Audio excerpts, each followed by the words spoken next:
Por La Voz del Derecho estamos transmitiendo desde la facultad. Un espacio hecho por jóvenes para gente joven. Los temas jurídicos desde una perspectiva académica. Desde la facultad. Conduce Andrés Charria.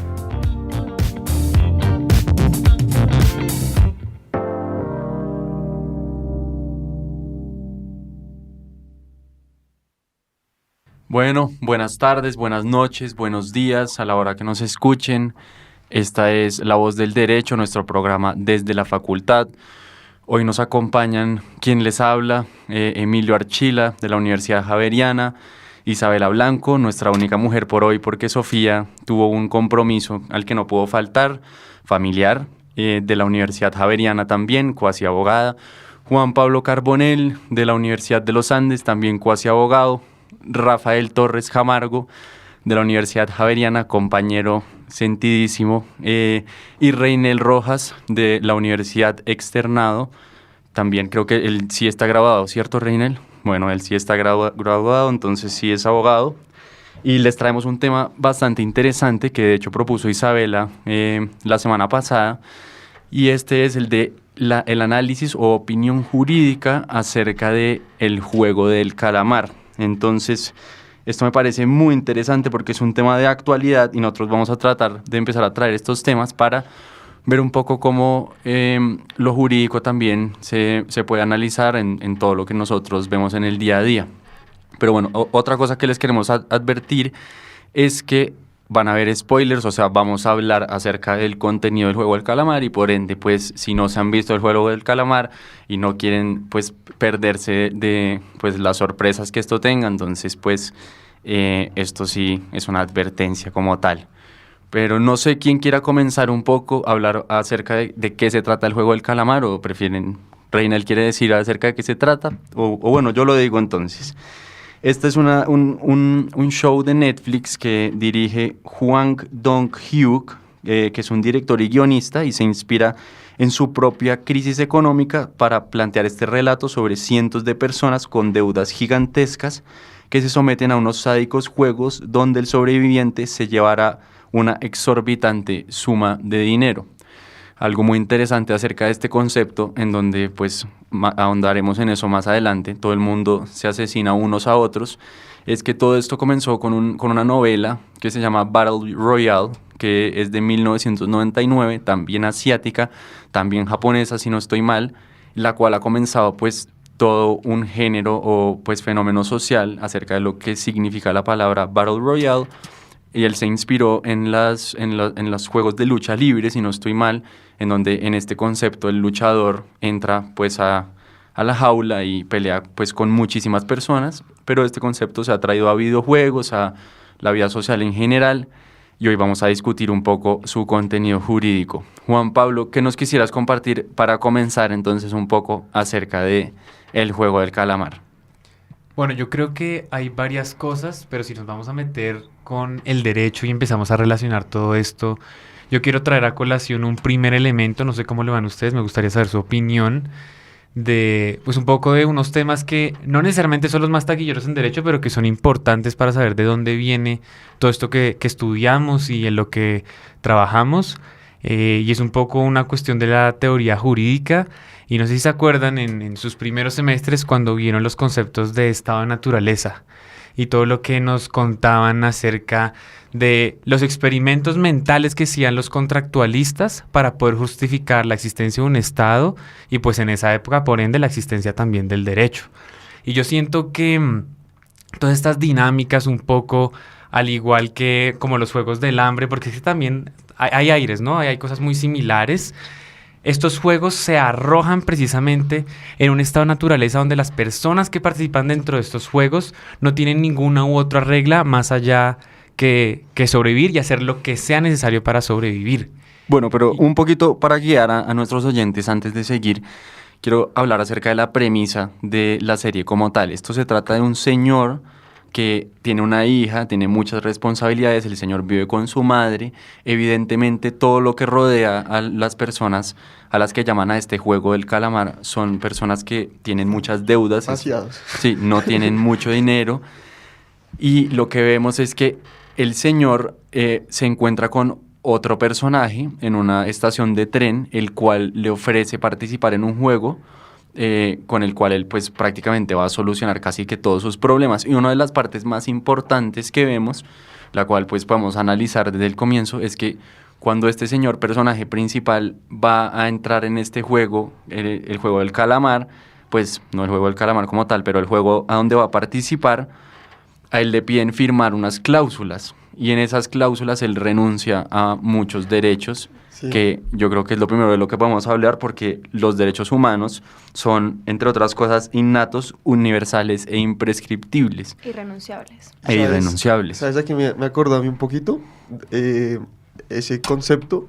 ¿Se acuerdan de un cuento que le hacen uno leer en bienes o propiedad, como dirían en algunas universidades, del Mercader de Venecia? Sí. Ujú. Me acuerdo un poquito ahí como en que pues más o menos uno no puede apostar un pedazo de carne de su cuerpo, pues es un poquito la serie del calamar, como que tú no puedes apostar que te agredan, es un poquito como de donde se separa, como, bueno, una cosa son tus deudas, otra cosa eres tú como persona, y eso es como una base del derecho, como que no te pueden como, o sea, uno no puede, o sea, la separación de patrimonio, persona jurídica, y así a persona natural, y a que pues él, ya un montón de derechos humanos ahí, pero es como muy de la base del derecho, me Y parece. no sé si se acuerdan, bueno, primero quiero saludarlos y quiero decir que estoy muy feliz de volver a verlos, de volver al estudio, que hace mucho no estábamos aquí. Lástima que soy la única mujer hoy, pero espero que la próxima vez hayan más mujeres. Respecto a lo que decía Rafael, no sé si se acuerdan, pues ya volviendo literalmente al primer semestre del derecho romano, cuando las personas, los esclavos eran consideradas cosas, ¿no? Y otra cosa que decía Juan Pablo es que si bien podríamos hablar de ese estado de naturaleza, este juego del calamar también tiene unas 3 reglas que son muy sencillas, no sé si se acuerdan, que cuando los jugadores entran y deciden entrar literalmente a esta aventura sin saber qué va a pasar, las primeras 3 reglas en el primer episodio es hay que jugar primero, como el que juega. El juego se para cuando haya mayoría de votos, y no me acuerdo cuál es la última, algunos se acuerdan la última, pero son 3 reglas que ellos de incluso firman sin saber a lo que se van a someter. Entonces, como me parece interesante porque sí es un estado de naturaleza, porque acá todo el mundo hace cualquier tipo de artimañas, estrategias para sobrevivir, eso lo vemos a lo largo de toda la serie, pero además es curioso porque se respetan esas 3 reglas, ¿no? No sé si se acuerdan que en el segundo episodio, si no estoy mal, creo que es el protagonista que incita a que voten, a que se pare el juego, y la gente sigue la regla, a pesar de que es lo más barbárico e impresionante del mundo, ¿no? A mí eso me chocó mucho, porque a pesar de que estamos supuestamente en un sitio donde, es decir, se puede hacer de todo, matar, cualquier tipo de cosas, igual siguen existiendo esas 3 reglas. No sé ustedes cómo lo vean. Sigue, Juan Pablo. No, ya estaba que me hablaba. Pero ahí Isabela mencionó un elemento muy interesante, y es cómo la democracia también está siempre en el juego, ¿no? Y como que dentro del juego también les hacen creer, ustedes entraron al juego voluntariamente, porque eso incluso también es una de las reglas, y ustedes lo pueden parar cuando ustedes quieran. Uh-huh.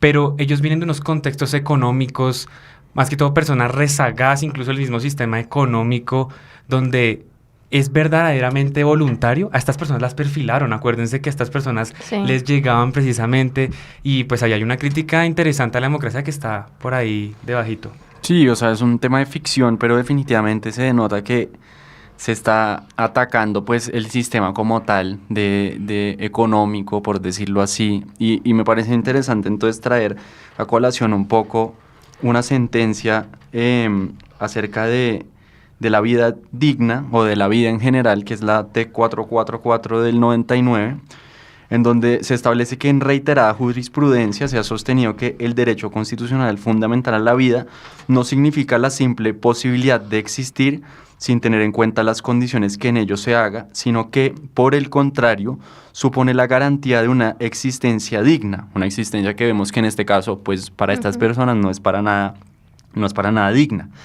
que implica para el individuo la mayor posibilidad de despliegue de sus facultades corporales y espirituales, de manera que cualquier circunstancia que impida el desarrollo normal de la persona, siendo inevitable de alguna manera, compromete el derecho consagrado en el artículo 11 de la Constitución, el del artículo de la vida, así no solamente aquellas actuaciones u omisiones que conducen a la extinción de la persona como tal, o que la ponen en peligro de desaparecer, son contrarias a la referida disposición superior, sino también todas las circunstancias que le incomodan su existencia hasta el punto de hacerla insoportable. Entonces, eso me parece muy interesante porque una situación que lo pondría a uno en peligro de desaparecer definitivamente sería entrar al juego, porque uno estaría en riesgo de morir, lo cual entonces iría en contra de nuestro orden constitucional. Pero al mismo tiempo vemos como el juego hace una crítica social hacia nuestra existencia actual económica o la de muchísimas personas que no pueden vivir de cierta manera digna, y se podría argumentar que su vida, de cierta manera, por estar en esas condiciones, es insoportable. No sé, Reinel, ¿qué piensas al respecto de eso? Sí, estoy de acuerdo contigo. Efectivamente hay un choque de derechos de entrada. Por ejemplo, no sé si todos recuerdan que el protagonista, cuando lo encierran en el baño para cobrarle una deuda, termina firmando un consentimiento sobre la disposición sobre su cuerpo. Entonces mira que de entrada va con todo lo que tú dices, las condiciones de vida se ven desmejoradas justamente por quiero utilizar el término que he utilizado desde la sesión pasada, pues son temas estructurales. La solución a la pobreza, a ofrecer oportunidades de trabajo, evitaría incurrir en situaciones como esta.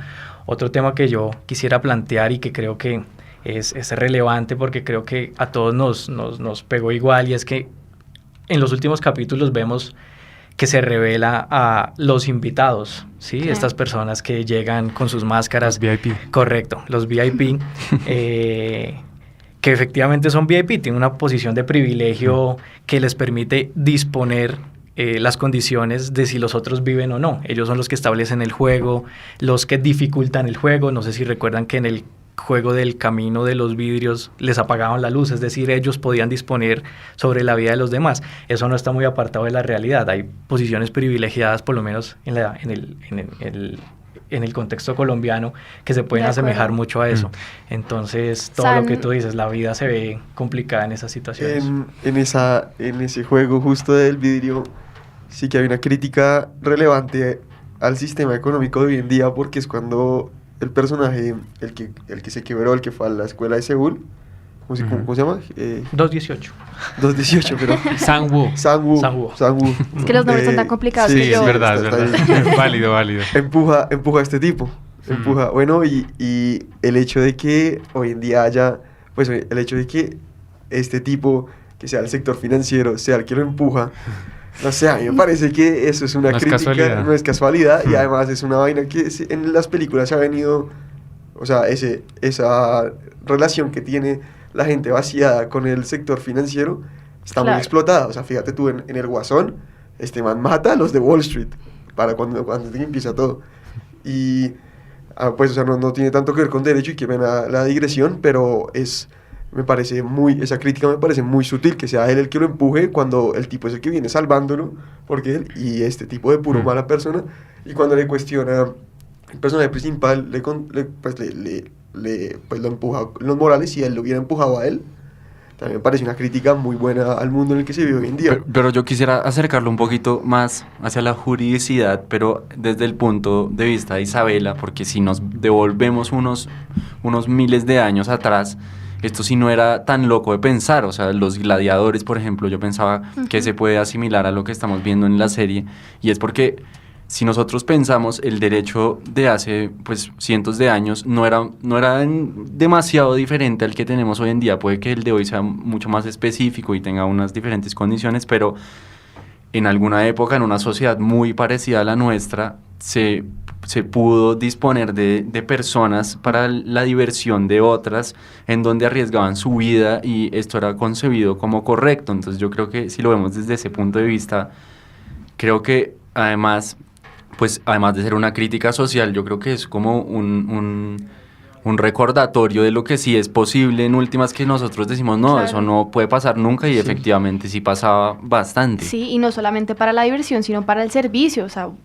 otra vez, volvamos a nuestras clases de derecho romano. ¿Cuántas veces no nos enseñaron a manumitir un esclavo, a que los esclavos eran cosas que se podían vender, que se podían matar? Esas cosas eran jurídicamente posibles. Y algo que ahorita que estábamos hablando de cosas que no se alejan de la realidad, volviendo al tema de las 3 reglas, yo me puse a pensar como que es absurdo que existan 3 reglas de este calibre y que todo el mundo las respete. Entonces, no sé si se acuerdan, clase de obligaciones, que el consentimiento está viciado por fuerza, dolo, etcétera. Error. Y Claro. en este caso, si se fijan, ellos consienten libremente a ello, ¿no? Entonces uno podría decir como, no, es que las reglas No, pero son... ellos no sabían que los iban a matar. Pero es que O sea, lo ahí de la voy. muñeca llega como una sorpresa, ¿no? Ahí voy. eso- Es que esos son situaciones que pasan en la vida real. ¿Cuántas veces una persona no ha firmado algo que no sabe qué es, que está Ah, bueno, convencido que le va a hacer bien y que al fin y al cabo pues termina matándolo? Pues no literalmente, pero sí termina haciéndole mucho daño. En este Sí, caso sí, lo sí, termina pasa, matando. pasa. Y es, digamos, si lo vemos desde el punto de vista de las obligaciones, es completamente válido. Es decir, yo firmo un papel y yo digo, sí, voy a jugar. Sí, acepto a que el juego se pare con la mayoría de votos. Y la tercera regla que realmente no recuerdo, pero son 3 reglas que no Que involucran... El jugador que no quiera jugar es eliminado. Es eliminado. ¿Qué significa? Que te matan. Entonces, así, y incluso desde la literalidad de las palabras, uno podría decir como estas vainas es completamente inofensiva. Y lo quiero traer otra vez a eso, a situaciones que son del día a día. ¿Cuántas veces una persona no ha firmado un crédito, un contrato de arrendamiento, lo que ustedes quieran, que lo termina perjudicando de cierta forma? También me parece que es una muy buena crítica a cómo personas que tienen poder sobre otras, económicamente hablando, se aprovechan de la ingenuidad de otras, Me ¿no? parece. Y, Sí, y- sí, sí. y yo creo que algo que no es muy o sea, que no se dice demasiado, pero que si uno puede ver es como una crítica al derecho internacional, si lo piensan de cierta manera un poco, porque cuando los llevan a la isla, allá lejos de la sociedad, por decirlo así, yo sí vi como, pues desde mi perspectiva personal, que esto es un reflejo de que hay ciertas partes del mundo, inclusive hoy día, en donde pues las reglas de derecho de los Sí. países no se establecen con En cuanto a- un rigor como el que se hacen en los estados, Sí, que pues son- totalmente son conocidos. teorías, son Sí, sí, pues, papel. pues, son papel, o sea, que en Sí, verdad hay sí. lugar donde esto no aplica. A mí me parece, sí. Estoy Pero de Juan acuerdo. Pablo, no sé, tú querías comentar algo.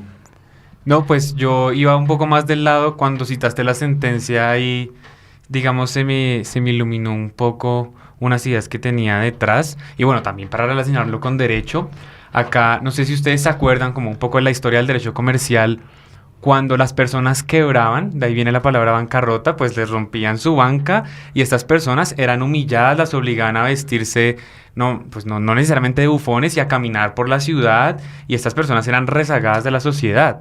Supone que la evolución misma también del derecho comercial nos permitía, pues, introducción a procesos concursales que permitieran más oportunidades a la persona, porque pues la idea es que se integre dentro de una sociedad que sin la economía no puede ser nada.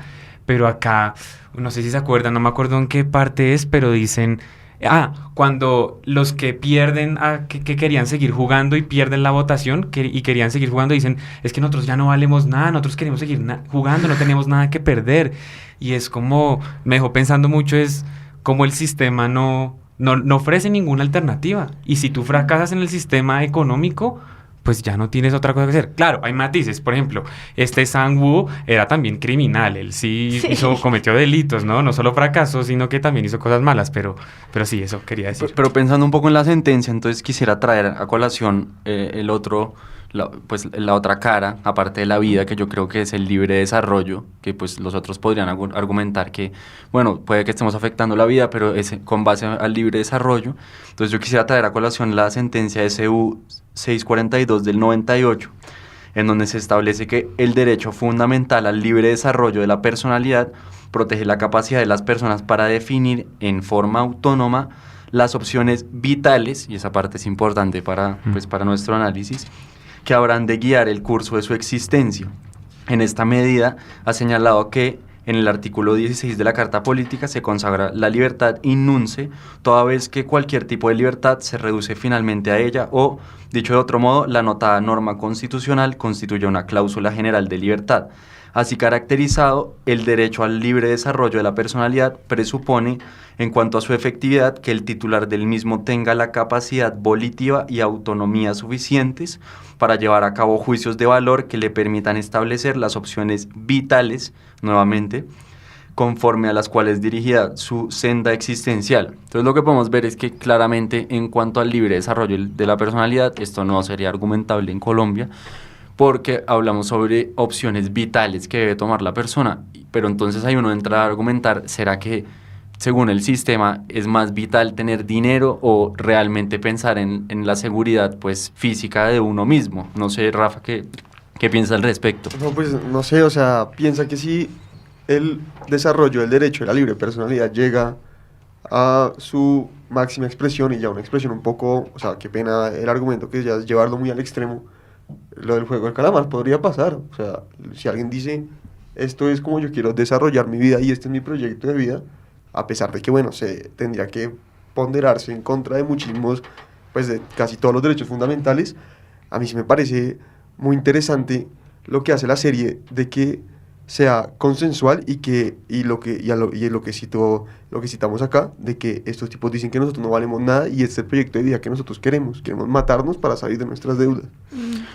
Y pues no sería tan lejano si pensamos en una permisión del suicidio asistido ya sin ninguna causal pues de dolor o de sufrimiento o de un consentimiento médico, si uno lo llega a pensar. Porque si uno ya permite el suicidio asistido libremente, en cuanto a que una persona puede ir a una farmacia y el Estado le dé las píldoras o los medicamentos para asistirse en su propio suicidio, entonces ¿por qué no hacerlo a través de un medio que, pues como dice Rafael, yendo al extremo, pues que a uno finalmente hasta pueda recibir un provecho de ello? No sé, Isa, ¿qué pienses? Pues no sé, yo la verdad yo no lo compararía con la eutanasia. Me parece que estamos en un juego, primero es hecho por particulares, o sea, me parece que acá el Estado pues no tiene nada que ver, al menos es lo que nos hacen creer en la serie, no sé, pues la verdad no creo que haya nada que ver con el Estado, pero no, la verdad, para mí no es comparable en lo absoluto, porque aquí la eutanasia, y pues en la mayoría de países está reglada, está muy estudiada, mientras que esto básicamente, si bien tiene las 3 reglas que acabamos de hablar, es algo que retrocede no sé cuántos años en el derecho volviendo a Roma, ¿saben? Como no me parece que podamos comparar la eutanasia como una decisión libre, consciente y voluntaria de una persona que está sufriendo un intenso dolor físico o emocional para tomar la decisión de terminar con su vida versus unas personas que tienen unas deudas que no se comparan, por supuesto, en una condición médica. O sea, no, me parece que son dos escenarios que,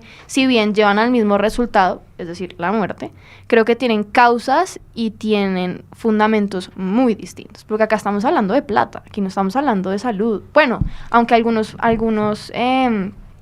participantes tienen antecedentes y tienen temas de salud con sus familias, como es el protagonista que tiene la mamá muy enferma, pero no es lo mismo, ¿saben? Aquí el tema principal es plata. Sí, bueno, Juan Pablo, Reinel y vamos concluyendo entonces, y después Rafael. Es que yo creo, yo comparto lo que dice Isabela, yo creo que la crítica al desarrollo de personalidad, al libre desarrollo de la personalidad que hace la serie es preguntarse si en esta sociedad realmente existe eso. ¿Por qué? Porque pues la crítica, digamos, como a las relaciones contemporáneas es que nos la muestran muy lineales y que un proyecto de vida siempre tiene que cumplir con ciertos requisitos. Por ejemplo, piénsenlo así, a él lo criticaban mucho porque él no tenía un trabajo estable ni que podía mantener a su hija, que no había conformado una familia, que no había ido a la universidad, por ejemplo, como Song-woo, que la mamá estaba orgullosa porque él se había graduado de la universidad. Y ahí es donde uno se pregunta, ¿es realmente libre el proyecto de vida que uno quiere hacer? Emilio ahorita dijo, son las opciones vitales que uno considera dignas para su vida. Entonces, eso me dejó pensando también, porque es que no lo muestra muy lineal y que si no te encasillas en eso, pues nada que hacer. A mí me gustó mucho el concepto de las decisiones vitales que puede tomar una persona. Aquí en el juego básicamente te dejan 2 opciones y las 2, como decía Isabela, conducen a lo mismo. Es morir de una u otra forma, aplazar tu sufrimiento o jugártela por una opción que logre revertir la situación que estás pasando en tu vida. Entonces, ahí se ven afectados todos tus derechos, la dignidad solo por el hecho de no poder disfrutar una vida digna y de tener que jugártela con lo más, pues, que se puede considerar sagrado, pues, más allá de lo que significa el término, que es la propia vida y tener que arriesgar la vida por algo tan banal que es el patrimonio, pero que el patrimonio es el que termina definiendo esas condiciones vitales. Entonces me parece que es una decisión que lleva a encerrar a las personas a disponer de sus derechos en la forma en que no debería ser, y vuelvo a lo mismo, condiciones estructurales que si el Estado las asegura. Me gustaba cuando tú dijiste, o sea, que pusiste en duda de si en el juego se podía hablar del Estado. Yo me acuerdo que había un líder, sí, esta persona que vestía de negro, pero no sé si la pudiéramos acomodar al Estado, porque él movía los hilos. ¿Y cuál es el papel del Estado? Pues uno similar. Pero entonces pues me quedo con la misma duda que tú. Rafael. A mí, si algo me llamó la atención de la serie, es que sí que pone en evidencia lo frágil que es todo. De acuerdo. O sea, piensen ustedes, cuando las cosas llegan a un estado límite, esta gente más o menos se trata como si fuera desechable, pues que dice, bueno, yo me la gano todo acá. Y ustedes piensen qué tanto pasa, lo frágil que es nuestro sistema jurídico. O sea, piensen, yendo aquí pues al futuro, al pasado cercano, como qué tanto importó la libertad en tiempos del COVID y a esta gente. O sea, hay que ser muy agradecido de que se vive en un estado de derecho y que estas cosas pues no deberían pasar, pero si algo expone la serie es la fragilidad del derecho, y como una de las funciones del derecho siempre, pues lo que dicen del peso y el contrapeso, de siempre poner todo en evidencia para que no se haga lo que se quiera en una sociedad. Entonces, a mí eso fue lo que me dejó mucho la serie, como lo frágil que puede llegar a ser, como la dignidad humana y todo esto. Se garantiza en el derecho internacional y todos lo vemos y dan discursos en la ONU y todo, pero lo de la serie El Calamar puede pasar, ¿me entienden? Pero o sea, ¿sabes por qué se da, creo yo, esa fragilidad en el derecho? Porque el ser humano es frágil. O sea, realmente este juego nace, pues, obviamente con intereses de diversión y todo, pero quienes lo hacen real y quienes le dan vida a esta idea que realmente es descabellada, es la misma fragilidad humana. Todas las personas que participan en este juego están vaciadas, no tienen ningún otro propósito y creen que no valen nada. Por eso es que creo que sí, o sea, el juego de calamar es completamente posible. O sea, sí. el ser humano es si algo logra la serie es eso, o sea, sí. no se la cree. Pero bueno, acá todos tenemos mucho de qué hablar de esa serie porque es muy densa, pero yo creo que ya es momento de que vayamos cortando. A mí me parece que es un buen programa el que estamos tratando de hacer dentro de Desde la Facultad, que es el de opinión jurídica, en donde traeremos más temas a colación que son interesantes para los jóvenes, sobre todo en relación con el derecho. Espero que nos sigan en nuestras redes, porque a través de ahí es donde anunciamos pues qué episodios vamos a sacar, de qué vamos a hablar y todo lo demás, e inclusive que nos puedan sugerir algunos temas. Si quieren venir a participar, este es un espacio abierto en donde cualquiera puede dar su opinión, sobre todo si es joven y ha estudiado Derecho. Y pues muchas gracias por escucharnos y hasta la próxima.